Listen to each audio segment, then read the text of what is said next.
Bonjour à tous et bienvenue donc pour cette session de la Startup Week. Donc je suis Abbas Safouatou et je suis Solution Architect donc chez Amazon Web Services. Aujourd'hui donc nous allons nous intéresser à comment construire son architecture microservice à l'aide des containers, et donc de manière un peu plus générale nous allons voir quels sont les services de containers que l'on a et que l'on vous propose chez AWS. Mais tout d'abord, on va parler un petit peu des applications monolithiques, puisque en parlant des applications en microservices, il faut un peu revenir sur de l'histoire ancienne et revenir en fait ce qu'est un monolithe, ce qu'est une application monolithique. Et pour cela, on a une définition donc, qui est proposée par Wikipédia, qui est en fait une application, donc un logiciel, qui a une interface utilisateur et un moyen d'accéder aux données, qui est complètement combiné au sein d'une même application sur une seule et unique plateforme.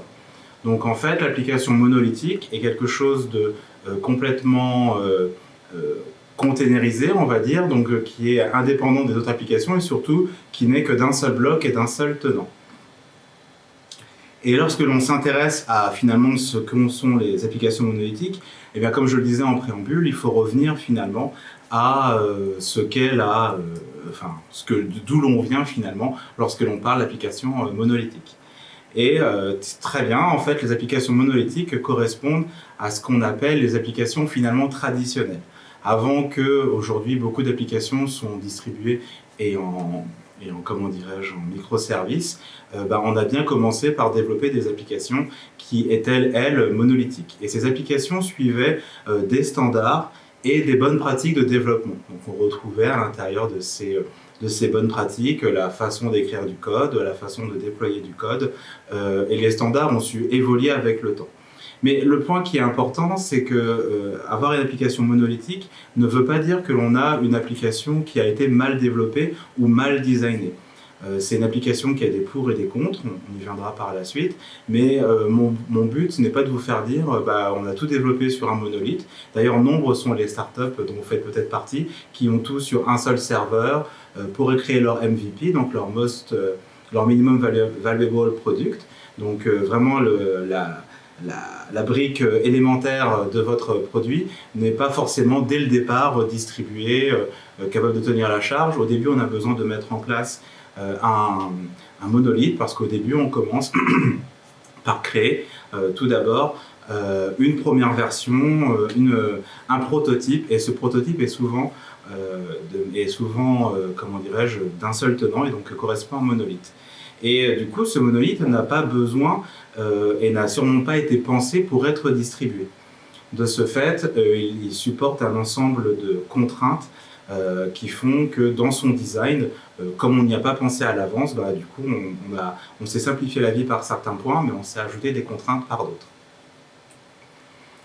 Et donc du coup, si on fait un petit peu cette réflexion entre les pour et les contre, on peut un petit peu creuser le point avec du coup donc les pour, tout simplement un peu à l'image du prototype, c'est quelque chose de simple que l'on n'a pas sur lequel on n'a pas une ingénierie trop poussée au sens où on n'a pas réfléchi à faire des choses pour le plaisir de la technique. J'entends par là de mettre différentes bases de données à l'intérieur du même produit parce qu'on veut faire une base de données Postgre qui a tel avantage par rapport à du MySQL, mais dans tel cas d'usage, on a mis d'autres bases. C'est quelque chose que l'on peut faire sur du microservice, mais c'est quelque chose où, en général, sur un monolithe, on ne le fait pas.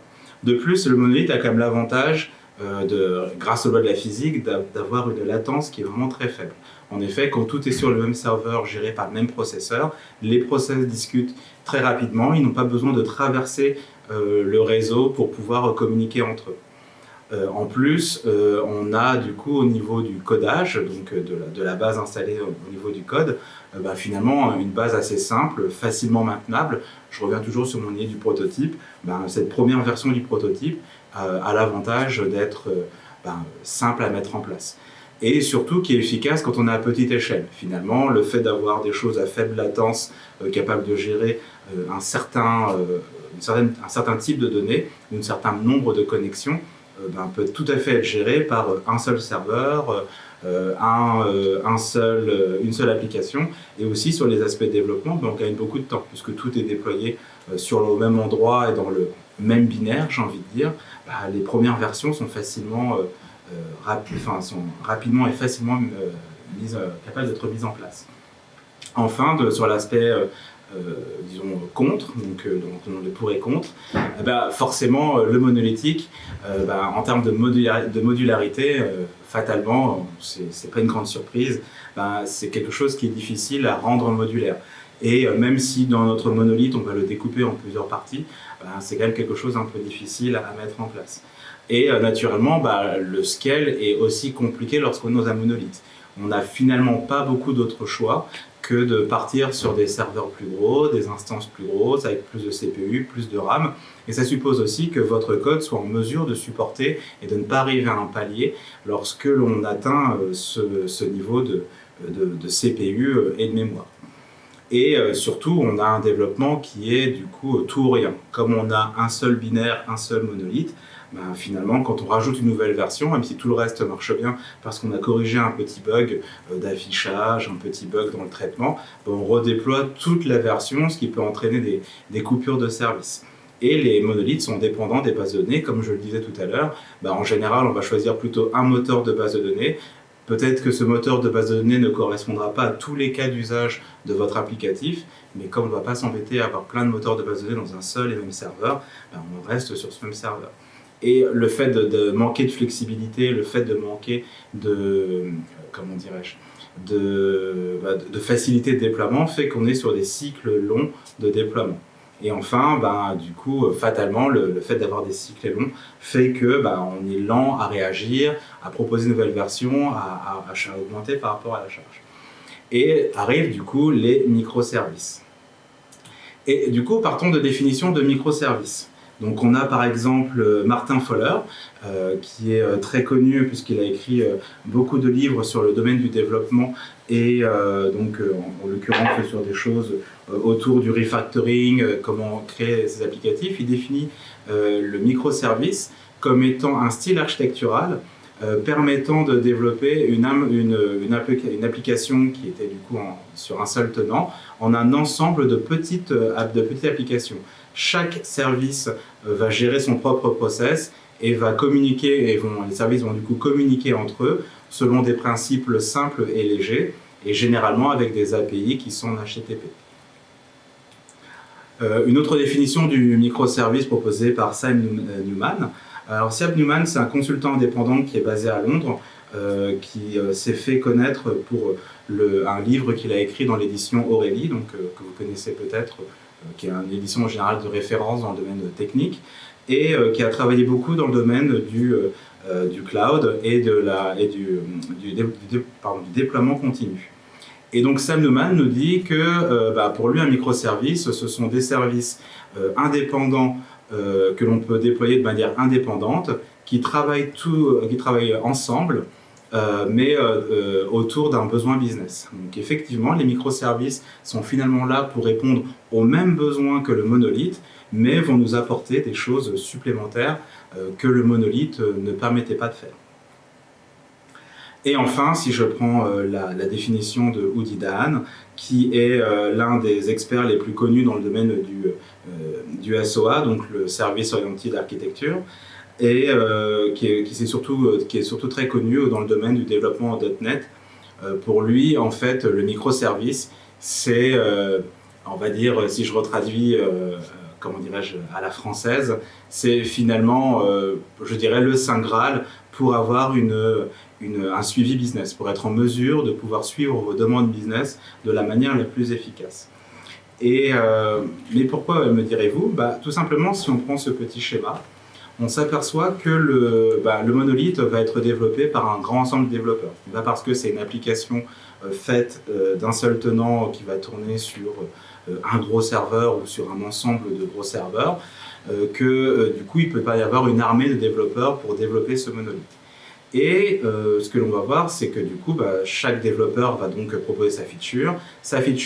Chacune des features, des fonctionnalités vont constituer votre applicatif, et derrière on rentre dans le pipeline de déploiement qui va donc être avec une phase de build, donc de construction de ce pipeline, des tests unitaires et enfin l'arrivée de la fonctionnalité pour arriver enfin en production. Donc comme vous pouvez le voir, du coup ça suppose, comme je le disais tout à l'heure, que chaque nouvelle fonctionnalité va rentrer dans un cycle de développement. Dès qu'un développeur a fait son cycle de développement, il ne peut la pousser que dans la version 1.10.14 qui va être prête à déployer dans 3 semaines. Et donc du coup on a cette lenteur de déploiement. Avec le microservice, on garde le même nombre de développeurs, donc on peut toujours avoir une armée si on veut, mais on va développer chaque service. Et chaque service, le but derrière chaque service, c'est que finalement, il soit en mesure de faire une chose, mais de le faire bien. Et du coup, l'avantage aussi, c'est que chaque service peut avoir son propre pipeline de déploiement. Donc il va être possible, de ce fait, de pouvoir déployer facilement et rapidement des morceaux de code, des fonctionnalités particulières. On peut donc découper notre monolithe en un ensemble de fonctionnalités, et donc se dire, ok, mon application doit couvrir tel et tel point, et on a du coup les avantages du microservice, et de pouvoir se dire que chaque équipe du coup, a son propre agenda et sa propre rapidité de déploiement. Et comme à chaque fois on travaille avec un contrat d'interface, et bien du coup on peut continuer à avoir une application qui globalement fonctionne de la même façon, mais qui s'améliore au fur et à mesure du temps et au fur et à mesure de vos besoins business. Et d'ailleurs c'est quelque chose que chez Amazon nous faisons depuis très longtemps. En 2001 par exemple, on avait le site Amazon.com était un énorme monolithe, et la toute première version d'ailleurs du site Amazon.com, c'était finalement un exécutable lancé avec une base Oracle. On a beaucoup évolué depuis, et nous aussi nous sommes partis sur la partie au niveau des microservices. Donc d'ailleurs si vous l'avez peut-être vu, je pense que c'est dans la littérature, on a un mail de Jeff Bezos qu'il avait écrit, je pense en 2001, mais peut-être même un petit peu avant, qui disait qu'à partir de maintenant il n'y aura plus d'applications monolithiques sur Amazon, on va donc passer automatiquement sur un microservice avec des contrats d'interface. Et le gros intérêt de là, c'est que du coup, à partir de 2009, on est passé complètement sur des microservices. Chaque microservice indépendant, chaque microservice discute avec un contrat d'interface qui est propre à ce microservice, donc il n'y a plus de backdoor, il n'y a plus de communication en direct d'un applicatif à l'autre. On passe par des contrats d'interface qui permettent d'avoir des attentes avec les interfaces d'entrée, les interfaces de sortie, et donc de pouvoir mettre des mocks aussi par rapport à ces différents contrats d'interface. Et du coup, ça permet aussi d'avoir des équipes différentes. Si par exemple le panier sur le site Amazon.com est développé en utilisant DynamoDB, et que avant ça il avait été fait sur une base, disons MySQL, et qu'on s'aperçoit que la technologie pour ce type de besoin ne correspond pas, qu'il vaut mieux que l'on parte sur du DynamoDB, c'est tout à fait possible, puisque du coup, en respectant le contrat d'interface, l'équipe peut faire une migration, gérer ses migrations, gérer sa mise en production, de telle sorte à pouvoir fournir la nouvelle fonctionnalité. De plus, intéressant aussi, c'est qu'on travaille en double pizza team, donc on reviendra un petit peu aussi sur ce que c'est en termes d'équipe de développement. Et du coup, le fait de passer en microservice nous a permis d'arriver finalement à cela. Donc, ce que l'on pourrait être comparé à l'étoile noire correspond finalement à un ensemble de microservices. Et donc, comme vous pouvez le voir, il y a des centaines de microservices, pour ne pas dire des milliers de microservices, qui tournent pour construire le service, pour construire le site Amazon.com. Donc, chacun de ces microservices a un besoin propre. Il est en mesure du coup de pouvoir de faire une chose et de le faire bien. On s'y connecte via des API, et surtout finalement les microservices les uns pour les autres sont des boîtes noires. On n'a pas finalement besoin de savoir ce qui se passe derrière le microservice, on a surtout besoin de savoir que l'on a un microservice en face qui répond à notre besoin. On peut communiquer avec lui via une API, et on récupère le résultat de cette API. Et du coup, on a aussi le concept de double pizza team. Donc, qu'est-ce qu'une double pizza team ? En fait, c'est une équipe de développeurs suffisamment petite ou suffisamment grande pour qu'elle puisse être nourrie par 2 pizzas. Donc, si on a besoin de plus de 2 pizzas pour pouvoir nourrir l'équipe qui développe sur la fonctionnalité, c'est qu'on la considère comme étant trop grosse. Donc derrière ce concept un petit peu rigolo, on retrouve le fait de pouvoir du coup avoir une équipe de développement qui sont réduites. Cette équipe de développement va donc développer un microservice, mais derrière il y a aussi cette notion de you build it, you run it, qui du coup consiste à dire de prendre la responsabilité du développement. Ça veut dire que si vous l'avez développé, vous avez la responsabilité de ce développement jusqu'à la production. On retrouve donc les principes DevOps, où finalement on n'a plus une équipe de dev d'un côté, une équipe d'Ops de l'autre, mais une véritable équipe DevOps qui travaille main dans la main sur les aspects déploiement et les aspects développement. Donc on est responsable de son développement et on le suit jusqu'au bout et du coup on est aligné, on a les mêmes besoins. Ce qui arrivait souvent avant que on arrive à l'avènement du DevOps, c'est que du coup les équipes n'étaient pas forcément alignées. C'est-à-dire que l'équipe de dev avait pour but de sortir un maximum de fonctionnalités et l'équipe d'Ops avait elle pour but de sortir un maximum de fonctionnalités, mais en s'assurant qu'elles répondent aux besoins et que la sécurité en soit vérifiée. Du coup, une équipe avait tendance à vouloir freiner l'autre, ou une autre équipe avait tendance à vouloir empiéter sur l'autre pour pouvoir faire des choses en faisant fi de choses qui étaient importantes pour l'une comme pour l'autre. Donc avec le DevOps, maintenant on peut travailler main dans la main. L'équipe de Dev et l'équipe d'Ops ne font maintenant plus qu'une. Chaque équipe est orientée autour d'un même problème et d'un même besoin business. Et en plus, dans le cas des microservices, chaque équipe est retournée autour de son microservice. Et finalement, quand on parle de développement, eh bien, du coup, comme vous pouvez le voir avec les microservices, on se doit du coup de gérer des points qui sont importants, comme par exemple gérer les dépendances. Donc s'assurer que, je parlais tout à l'heure de contrat d'interface, s'assurer que finalement le contrat d'interface, lui, est maintenu et que du coup il n'y a pas trop de dépendance entre les microservices. Ils se doivent donc d'être indépendants et il faut savoir jusqu'à quel point on peut se permettre d'être indépendant dans l'utilisation du microservice. On peut aussi avoir ce qu'on appelle du loose coupling, c'est-à-dire que on va avoir un couplage faible à l'intérieur du microservice et entre les microservices, ce qui va pouvoir permettre par exemple d'avoir un microservice qui va grossir fortement. Imaginons que votre applicatif soit un site web de réservation de chaînes de restaurants, et bien du coup le microservice qui va s'occuper de recevoir toutes les réservations va pouvoir grossir fortement, et le microservice qui va s'occuper de prendre chaque réservation et de l'envoyer vers un restaurant, puis peut être lui moins important en termes de nombre de serveurs, de connexions qu'il est capable de faire, et pour cela on peut mettre en place des queues, donc des queues qui permettront de traiter l'ensemble de ces messages au fil de l'eau et d'avoir quand même la capacité de supporter beaucoup de messages du point de vue de l'utilisateur. Et donc du coup, on a aussi des mécanismes d'encapsulation, puisqu'il faut être en mesure d'encapsuler, donc de grouper finalement ces microservices entre eux et de pouvoir les gérer. Et du coup, quand on pense à ça, maintenant on a vu le concept un petit peu global des microservices. On peut se poser la question et maintenant, quelle est la meilleure technologie pour le faire?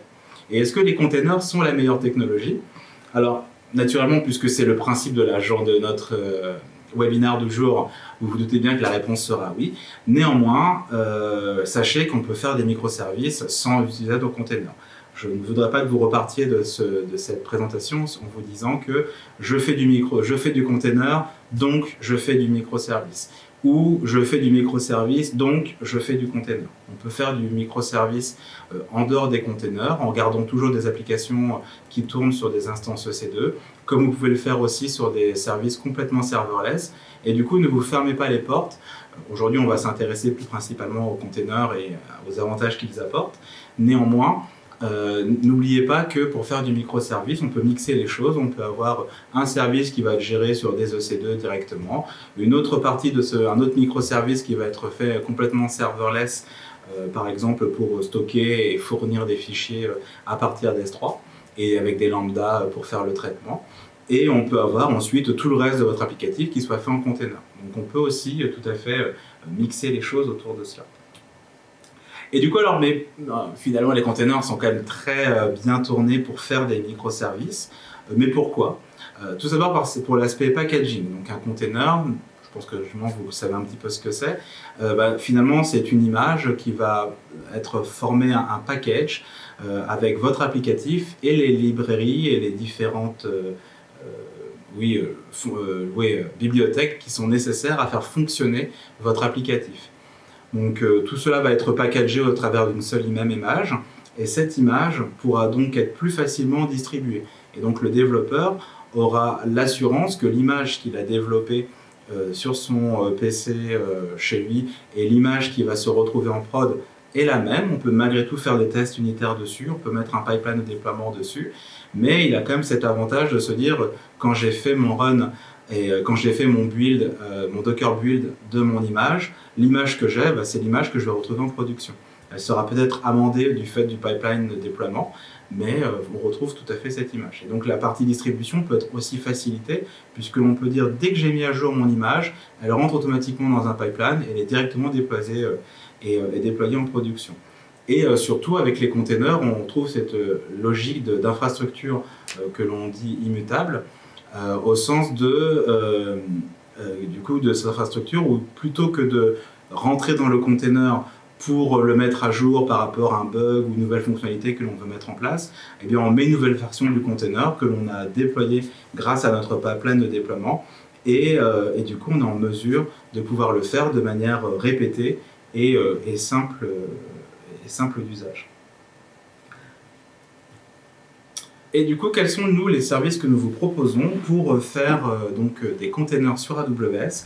Comme vous pouvez le voir, l'offre de microservices sur microservices et surtout l'offre de containers sur AWS est grande. Donc on a Amazon ECS pour Elastic Container Service, Amazon EKS pour Elastic Container Service pour Kubernetes, Fargate, qui est donc pour aujourd'hui un sous-ensemble de CS et qui à l'avenir permettra aussi de faire de l'EKS. Et enfin Amazon ECR pour tout ce qui est registré. Le but clairement affiché pour AWS est de faire en sorte que la plateforme AWS soit la meilleure plateforme possible pour faire tourner et utiliser des containers. Donc que vous ayez une plateforme à votre disposition pour vous permettre de mettre en place votre business, tout en étant capable de supporter la production. En commençant par Amazon ECS, qui est le service qui existe depuis assez longtemps chez Amazon et qui, avant l'arrivée de Kubernetes, était l'unique service qui permettait de faire et de gérer des containers à l'échelle. Un exemple fort que l'on a, c'est par exemple McDonald's, qui utilisent largement AWS dans le cadre de leur transformation digitale et qui ont en particulier beaucoup utilisé ECS, mais comme vous pouvez le voir avec aussi d'autres services tels que SQS, RDS pour la base de données, pour leur création de leur plateforme de leur plateforme de livraison. Typiquement, c'est cette plateforme qui va s'interconnecter avec aussi Uber Eats pour pouvoir vous permettre de vous livrer des hamburgers chez vous. Donc, on ne représente plus McDonald's, c'est la plateforme la plus grande au monde de fast-food. Ils sont présents dans plus de 119 pays avec 68 millions de clients. Et grâce à l'utilisation d'ECS, ils ont été en mesure de pouvoir créer une plateforme cloud native sur AWS qui supporte plus de 20 000 commandes par seconde avec moins de 100 millisecondes de latence. Donc du coup, l'utilisation d'ECS, en plus de cette capacité d'avoir une plateforme prête pour la production, leur a aussi permis de faire des économies fortes de l'ordre de 2 à 5 ordres de grandeur par rapport à ce qui existait avant. Amazon ECR et Amazon ECS sont deux services qui sont présents sur AWS. Donc ECR sera notre service de registry. Donc c'est là où vous allez mettre l'entrepôt de vos différentes images. C'est un service avec ECS qui existe. Donc ECS, on a commencé par créer ECS en 2015 et en fin 2015, on a sorti ECR pour justement vous permettre aussi d'avoir un stockage sur la plateforme directement qui vous soit dédié et sécurisé. La partie container, je pense que c'est une surprise pour personne. C'est clairement un service et un besoin marché qui augmente fortement avec le temps. Donc nous, c'est un service qui a connu plus de 450% de croissance. On a des centaines de millions de serveurs et des centaines de millions de containers qui ont été lancés chaque semaine sur des millions d'instances. Donc c'est clairement un service qui tient l'échelle et qui est capable de vous aider à démarrer votre aspect container. Donc n'hésitez pas à l'utiliser. De plus, c'est un service sur lequel on a beaucoup innové, comme sur beaucoup de nos services. Et du coup, par rapport à cela, c'est vraiment un service sur lequel, à l'image de notre roadmap qui est faite à 95% par nos clients, mais par les remontées de nos clients. Donc plus nous recevons de remontées, plus nous pouvons voir quels sont les besoins des clients, quels sont les problèmes qu'ils cherchent, que nos clients, donc que vous cherchez à résoudre sur la plateforme, quels sont vos enjeux. Et du coup, à partir de là, on continue d'évoluer et de faire évoluer les services. Et donc, ECS est un service qui a eu plus de 50 releases, donc de mise à jour depuis 2015. Et donc, tout ceci vous permet de réellement vous concentrer sur vos applicatifs.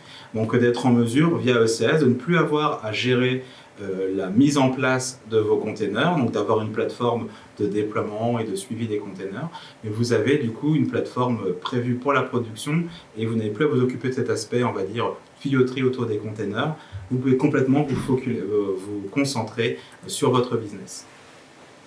Mais quand on utilise ECS, du coup, on s'aperçoit que ce dont on a besoin, c'est de finalement gérer des serveurs, puisqu'en fait, ECS est un orchestrateur, on y reviendra un peu par la suite, sur du coup qui va vous aider en fait à gérer vos conteneurs à l'échelle et d'être en mesure de pouvoir déployer facilement vos containers. Et avec Fargate, on peut aller un cran au-dessus en se disant finalement moi je n'ai pas besoin de gérer les serveurs qui sont sous-jacents. Avec Fargate, je ne me concentre que sur mes containers, ce qu'il y a à l'intérieur de mon container, mon applicatif, et plus du tout sur l'infrastructure sous-jacente. Et donc, on retrouve du coup le plaisir de ne plus avoir d'instance à manager, d'être en mesure de toujours utiliser ECS pour ceux qui le connaissaient déjà de la même façon avec Fargate, mais sans avoir à vous occuper de l'infrastructure. Donc on gagne encore plus de temps. Avec ECS, on avait déjà un premier point, une première étape, où du coup on ne gérait plus l'orchestration des containers, on indiquait ce que l'on voulait et l'orchestrateur s'occupait du reste. Et avec Fargate, on n'a même plus à s'occuper de l'infrastructure sous-jacente, donc vous ne pensez plus au nombre de nœuds associés. Et donc du coup, ECS est vraiment un service qui est prévu pour la production, donc on a la possibilité d'avoir un mode de réseau qui permet donc de communiquer entre les différentes tâches. On a aussi des logiques de placement tâches, donc qui permettent de dire qu'en fait à l'intérieur de ECS, on est composé en nombre de tâches, et j'y reviendrai sur la présentation. On a aussi une CLI qui est disponible et on a une intégration et surtout le grand intérêt de ECS complètement intégré avec le reste de la plateforme AWS. Donc du coup, on retrouve les choses telles que CloudWatch, les load balancers, les autoscaling et aussi la global footprint, donc le fait d'être présent mondialement sur quasiment tous les continents via AWS. Et avec Fargate, on va encore un cran dessus, puisque en plus de tout cela, vous pouvez ne plus avoir à vous occuper de l'infrastructure sous-jacente. Donc si on regarde un tout petit peu ce qui se passe derrière le rideau, comment ça marche? Donc faire tourner un container est quelque chose d'assez simple. Vous faites un Docker Run une fois que vous faites votre Dockerfile avec à l'intérieur les commandes que vous voulez passer, un Docker Run pour continuer à investiguer, à faire en sorte que l'image correspond à votre besoin. Et une fois que vous êtes content, vous faites un Docker Build et vous avez votre applicatif qui tourne. Une fois que là pour une image c'est assez simple, et lorsque l'on fait cela, on peut le faire, il faut pouvoir le faire à l'échelle, et du coup pour le faire à l'échelle, ça veut dire que quand on a des centaines d'images à gérer, c'est beaucoup plus compliqué à faire. Et donc avec ECS, ce que vous allez avoir, c'est que du coup vous gérez ce qu'on appelle des tâches. Dans chacune de ces tâches, vous allez avoir un ou plusieurs containers, et ces tâches peuvent être regroupées par service dans lequel on va avoir une ou plusieurs tâches. Et quand on est en ECS classique, vous avez du coup des instances à gérer et du coup vous devez déployer vos différentes tâches sur vos différentes instances. Et grâce à ECS, vous pouvez aussi le faire à l'échelle, puisque ECS va s'occuper pour vous de les répartir sur plusieurs zones de disponibilité, donc d'assurer la redondance entre les serveurs si c'est nécessaire, et pourquoi pas la redondance entre les tâches et donc les containers si c'est nécessaire. Si on regarde un petit peu plus dans le détail, ECS, derrière, on va voir ce qu'on appelle un control plane, qui est complètement géré par nous, dans lequel vous allez avoir, qui va donc s'occuper de la gestion du cluster, et de l'orchestration entre les différentes tâches, et aussi de placer les tâches, et donc les containers, sur les différents serveurs sous-jacents. Avec Fargate, donc si on regarde un petit peu plus en détail ce qui se passe, donc là c'est valable pour Fargate, mais aussi pour comment dirais-je, pour ECS tout court, on va avoir donc sur chacune des instances le Docker, hein, l'agent Docker qui est installé, ce qui est logique, mais aussi un agent ECS qui va donc discuter avec le control plane pour pouvoir dire ce qui se passe sur l'instance et donc permettre au control plane de déposer la tâche au bon endroit. Du coup, si on met à jour le schéma précédent, on a finalement plutôt des instances comme ça, donc avec une instance qui sera spécifique pour ECS, donc il y aura sa propre image, donc une Amazon Machine Image, l'agent Docker et l'agent ECS. Et donc du coup, finalement, si on reprend le schéma complet, eh bien, on va avoir l'orchestrateur et donc le control plane ECS qui est encore une fois géré par nous et qui est gratuit, c'est un point important. Sur ECS, vous ne payez que les instances sous-jacentes et vous ne payez pas pour le control plane. Et avec Fargate, on va encore beaucoup plus simple, on a exactement la même chose, on joue toujours des tâches, on a toujours des services, mais on s'occupe de tout le reste, c'est-à-dire qu'on s'occupe et du control plane et des infrastructures sous-jacentes. Quand vous allez démarrer votre cluster sur ECS, vous allez choisir entre Fargate ou EC2, mais sachez aussi qu'il est tout à fait possible d'utiliser les deux, et donc d'être en mesure d'avoir un cluster composé et de Fargate et de EC2. On va pouvoir passer maintenant à une petite démo. Donc, en fait, c'est une démo que vous pourrez retrouver en ligne. À la fin, il y aura le lien pour que vous puissiez vous-même la refaire, qui est aussi présente. L'idée de cette démo, ça va être de découper un monolithe en microservices. Donc, comme vous pouvez le voir, mon monolithe est composé de 3 morceaux. Donc, une partie, donc c'est en fait un forum de discussion qui tourne en Node.js et qui est une API de discussion qui permet donc d'interroger le forum. Là, dans le cadre de la démo, on est sur une démo vraiment très simple. Tout est contenu dans mon Node.js. Donc, j'ai par exemple un fichier JSON dans lequel je vais retrouver l'ensemble des informations. Donc, mon monolithe correspond au forum. Donc, on va avoir des utilisateurs qui peuvent écrire sur plusieurs threads et qui vont pouvoir mettre différents posts dans les threads. Et donc, on va pouvoir voir quels sont les utilisateurs par post et ainsi de suite. Et le but, ça va être de les découper par microservices. Donc j'ai déjà fait pour vous ce travail-là. Et donc du coup, on va pouvoir commencer à nous connecter, à regarder notre monolithe et voir du coup comment il se connecte. Donc personnellement, j'utilise Cloud9. C'est peut-être un peu petit. Je vais donc essayer de zoomer si c'est possible. Évidemment. J'espère que vous arrivez à voir correctement.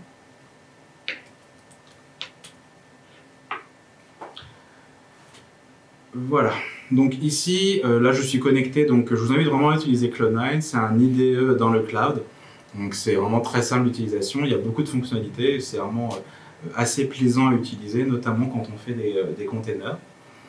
Donc, donc ici on a donc mon monolithe donc, qui tourne en JSON, je l'ai déjà installé et je peux déjà me connecter dessus. Donc là, je démarre mon serveur, donc qui démarre sur le port 3000, et je peux de l'autre côté, me connecter sur le serveur, donc faire une requête curl. Et donc là, vous voyez le résultat de ma requête. Donc là, j'utilise une API ici. Cette API va se connecter donc aux utilisateurs et va gérer aussi des utilisateurs. Et donc je peux comme ça voir tous les utilisateurs qui sont présents. Comme vous pouvez le voir, c'est un fichier JSON classique avec ici l'ID de mon utilisateur, le username de mon utilisateur, son nom, une petite biographie, voilà. Donc c'est vraiment, encore une fois, c'est pour de la démo, c'est très simple. Je peux aussi le faire avec la partie thread. Voilà, hop, on va repasser là, ce sera plus propre.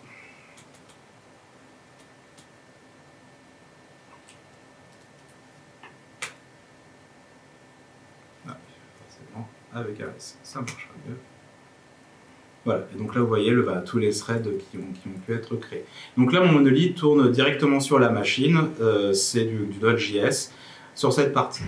Donc dans le cas de cette démo, on va découper, on va donc containeriser cet applicatif, et donc ce que j'ai fait, c'est que j'ai donc d'ores et déjà transformé mon applicatif en un container que j'ai déployé sur ECS. Donc je vais vous montrer le résultat final. Donc avant de faire ça, j'ai d'abord créé un repository, donc un endroit pour déposer la partie. Donc ici qui est Mono API. Et là donc vous pouvez voir, voilà mon repository, donc avec l'image ici présente. Et donc dans la partie cluster, j'ai créé un cluster ECS. Voilà, donc j'en avais déjà d'autres avant, donc j'ai celui-ci. Et donc j'ai Mono API qui est présent ici et qui tourne là. Donc là dans le service Mono API, donc à l'intérieur de mon cluster, j'ai donc mis plusieurs services. Pour rappel, un service contient plusieurs tâches et une tâche peut contenir un ou plusieurs containers. Donc là on retrouve le service Mono API qui, comme vous pouvez le voir, a un load balancer associé. Donc à l'intérieur, j'ai mis qu'une seule tâche, comme vous pouvez le voir là, qui est en état running, et donc je peux regarder de quoi est composée ma tâche.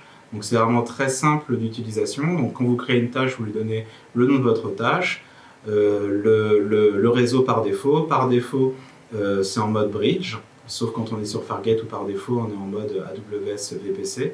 Et donc quand on est en bridge, ça veut dire que les containers vont communiquer entre eux uniquement au travers à l'intérieur de la tâche et pas à l'extérieur de la tâche. Ensuite, donc là on voit le container que j'utilise et l'image que j'utilise, comme vous pouvez le voir ici, qui s'appuie sur ECR. Et donc on peut aussi définir la taille mémoire et CPU que j'autorise pour ma tâche. Et là, sur cette partie-là, on voit l'utilisation de la RAM et de la CPU associée à ma tâche. Ensuite, si je reviens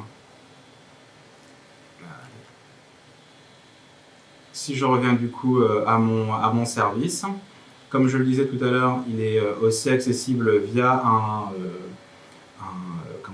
load balancer que j'ai donc configuré, donc qui est un application load balancer, donc un load balancer applicatif qui intervient au niveau 7, qui est présent ici. Oui. Hop. Donc là, j'ai l'ARN de mon load balancer. Donc là, on voit le LSEC que j'ai mis, tout simplement.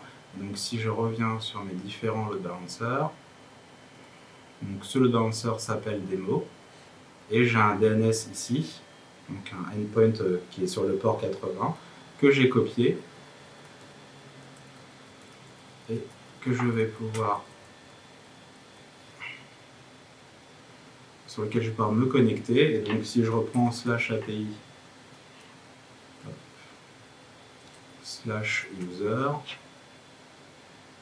et bien on retrouve mes 4 users. L'avantage là du web, c'est que du coup ils sont présentés de manière un peu plus facilement à lire, mais on retrouve toujours le l'ID, le username et la biographie. Et je peux aussi le faire pour les threads.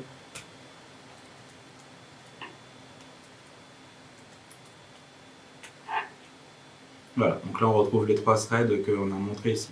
Donc là en fait, dans cette étape, on a containerisé notre monolithique, donc on a tout mis dans un seul et gros container. Donc après, la troisième étape de cette démo consiste en fait à éclater notre applicatif en un ensemble de microservices. Et donc du coup, comme on a des threads, des posts et des users, on crée 3 microservices correspondant aux threads, aux posts et aux users. Et pour commencer, on crée tout d'abord 3 repositories, donc, qui sont présents ici. Donc, que vous retrouvez là, donc post thread user, dans lequel vous allez retrouver les images, les liens des images présents ici. L'intérêt de faire 3 repositories, c'est un peu comme ce qu'on disait tout à l'heure pour l'aspect déploiement, ben, ça permet à votre équipe d'avoir une équipe qui va développer uniquement la partie post, une équipe qui va développer la partie thread et une autre pour la partie user. Donc une fois que l'on a fait cela, on revient dans le cluster. Et donc fait intéressant, c'est que j'ai mixé. Dans mon cluster ici, ben, vous voyez, j'ai créé 3 services, donc 4 services en tout. Donc un service qui tourne sur une instance EC2, en l'occurrence c'est 2 instances EC2, là on voit l'utilisation CPU et RAM de mon instance, et 3 services qui tournent sur Fargate. Et comme vous pouvez le voir là, bah, du coup on n'a pas les informations CPU et mémoire de Fargate, puisque du coup ce n'est pas à vous de le gérer, on s'occupe de le gérer. Donc si je rentre dans ce cluster, donc là je vois les services que j'ai pu créer. Et donc là, on voit, pardon, je vais aller un peu vite. Ici, ben, on voit qu'en fait, il y a une tâche qui correspond à chaque fois et qui sont du type Fargate. Comme je le disais, on peut avoir à l'intérieur d'un service un nombre de tâches et l'ESS va s'occuper de gérer pour vous l'autoscaling. C'est-à-dire qu'il va dire, vous pouvez lui dire, ben, en fait, je veux qu'à tout moment, il y ait 4 tâches qui tournent, mais quand c'est peu chargé, ben, finalement, je retombe à 1 ou 2 tâches, et inversement. Donc du coup, vous pouvez comme ça dire, bah, je veux un desired à 4, mais un minimum à 2, et donc il s'occupera pour vous de redémarrer le nombre de tâches, de le redéployer là dans mon cluster, qui est finalement un cluster mixte entre de l'EC2 et du Fargate. On retrouve les 2 points. Et donc du coup, on utilise aussi un load balancer pour la partie, pour ces 3 services.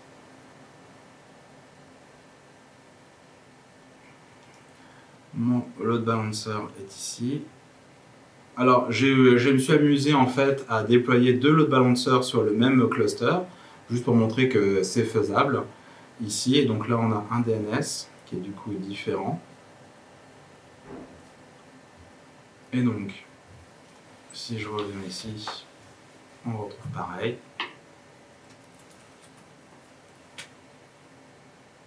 Hop, forcément, ça marche pas comme ça. API et user. Et voilà, et là on retrouve le nombre d'utilisateurs, mais éclaté par chaque service. Pour vous montrer un tout petit peu, à l'intérieur de mon load balancer,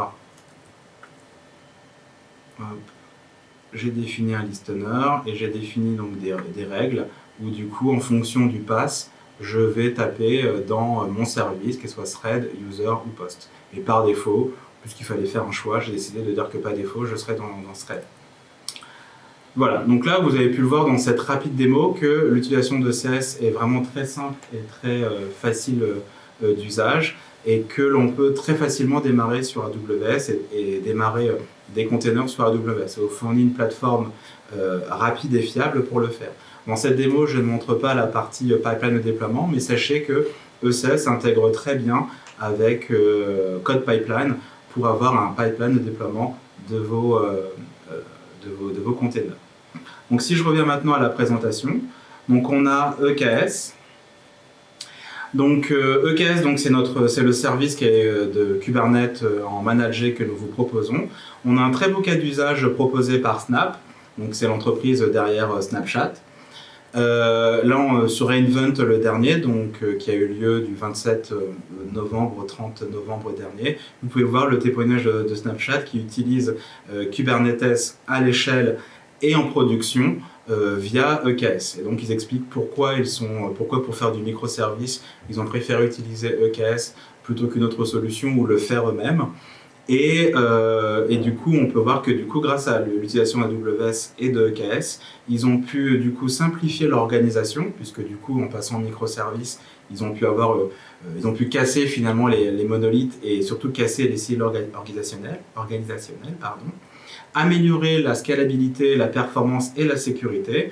Donc EKS, c'est un service qui est sorti depuis juin, donc ils ont déjà 6 services en production, mais au cours 2019, ils ont prévu d'en lancer entre 30 et 50, et pour les années à venir, d'en avoir des centaines, de complètement s'appuyer sur EKS et sur le multi-région. Donc ils n'utilisent pas seulement le service managé, mais ils utilisent aussi l'ensemble de la plateforme. Et en fait, Kubernetes existe depuis très longtemps sur AWS. Comme vous pouvez voir, il y a environ une charge de travail sur 2 dans le monde utilisant Kubernetes qui tourne sur AWS. Et ce que nous disent nos clients, puisqu'ils ont utilisé Kubernetes bien longtemps avant d'utiliser, avant que EKS existe, c'est Run Kubernetes for me. Donc Kubernetes est un produit formidable, mais qui est un petit peu compliqué à mettre en place, et notamment sur la partie master plane. Et du coup, nous, on a cherché vraiment à vous simplifier la vie en vous proposant une plateforme complètement gérée et complètement managée, sécurisée, qui utilise aussi les best practices. Donc vous allez avoir, quand vous démarrez un cluster Kubernetes, la partie control plane va être gérée pour vous et donc va être déployée sur les 3 zones de disponibilité. La partie master va être déployée sur les 3 zones de disponibilité et le TCD, donc qui est la base NoSQL qui permet d'avoir les différents états du master, qui va être géré aussi sur 3 zones de disponibilité. Et vous, de votre côté, c'est la zone grise, vous avez en plus de cela à déployer vos différents workers sur lesquels va tourner vos pods. Donc les différentes nodes vont pouvoir ensuite se connecter au master. Si on regarde un petit peu plus dans le détail, en fait les workers vont, quand vous démarrez un cluster Kubernetes, on vous crée pour vous un cluster qui est composé du master, d'un network load balancer, et qui est en mesure donc dans un VPC qui est complètement dédié à Amazon, donc à AWS. Donc du coup, côté AWS, nous on va gérer ce VPC complètement. Donc quand vous lancez la création du master, selon les principes dont je vous ai parlé, on va gérer pour vous cet aspect-là. Et vous, de votre côté, vous allez pouvoir vous connecter donc via des commandes kubectl par exemple, pour avoir un getNode, getPod par exemple, directement sur ce master qui aura été provisionné pour vous. Et le master, donc vos commandes API, le kubectl va venir se connecter sur le Network Load Balancer. Et le master, lui, va venir se connecter sur une ENI qui aura été provisionnée dans votre compte AWS au plus proche de vos workers pour permettre la communication sur vos workers. Naturellement, tout se fait de manière très sécurisée puisqu'on utilise du TLS pour chiffrer les communications entre le master et les workers. Donc, quand on utilise du Kubernetes, on est sur une logique cross-account avec d'un côté un VPC client et de l'autre un VPC comment dirais-je, maintenu et géré par AWS. On a donc l'avantage de ceci, c'est que si on perd une zone de disponibilité au niveau du master, on peut toujours continuer de communiquer directement avec les workers. Donc on n'a pas de problème particulier. Ça va d'avoir quelque chose de parfaitement redondant et de vraiment capable de gérer la charge pour vous. Du point de vue du worker, finalement, c'est très simple, puisque tout ce qu'il voit, c'est ce endpoint. Tout ce que l'on a vu avant ça, c'est finalement under the hood. Vous n'avez pas à vous en occuper, c'est géré par nous. Vous, votre point consiste à faire ajouter vos différents workers à ce cluster et donc de faire reconnaître vos différents nodes à ce master qui est repéré par juste ce endpoint. Et naturellement, on a aussi kubectl donc, qui permet de se connecter directement depuis votre poste par exemple vers aussi ce master. Mais du coup on approche de la fin de cette présentation. Le point qui est important, c'est véritablement de bien comprendre, et à l'image d'Arun Gupta, qui est très connu dans le domaine open source puisqu'il a œuvré donc, dans le CNCF, chez Red Hat, chez Elasticsearch entre autres. Il ne faut pas que vous repartiez avec l'idée qu'un monolithe, un peu comme je le disais en début, c'est quelque chose de mauvais. Bien au contraire, il y a vraiment des intérêts à faire un monolithe, ne serait-ce que pour faire votre MVP ou votre prototype. Du coup, il y a des choses qui ont été faites avant et on hérite de tout cela. Mais l'avantage des services distribués, donc ça vous permet de gérer d'autres points. Donc n'opposez pas complètement monolithe avec les microservices, mais voyez plutôt ce qui correspond le mieux à votre besoin, que ce soit du point de vue de l'agilité, de la scalabilité et aussi du développement tout simplement. Pour finir, très rapidement, les nouveautés re:Invent. Donc, comme je le disais, re:Invent a eu lieu en fin novembre dernier. On a annoncé plus de 100 services et fonctionnalités. Du coup, il y a eu beaucoup de choses aussi autour des containers.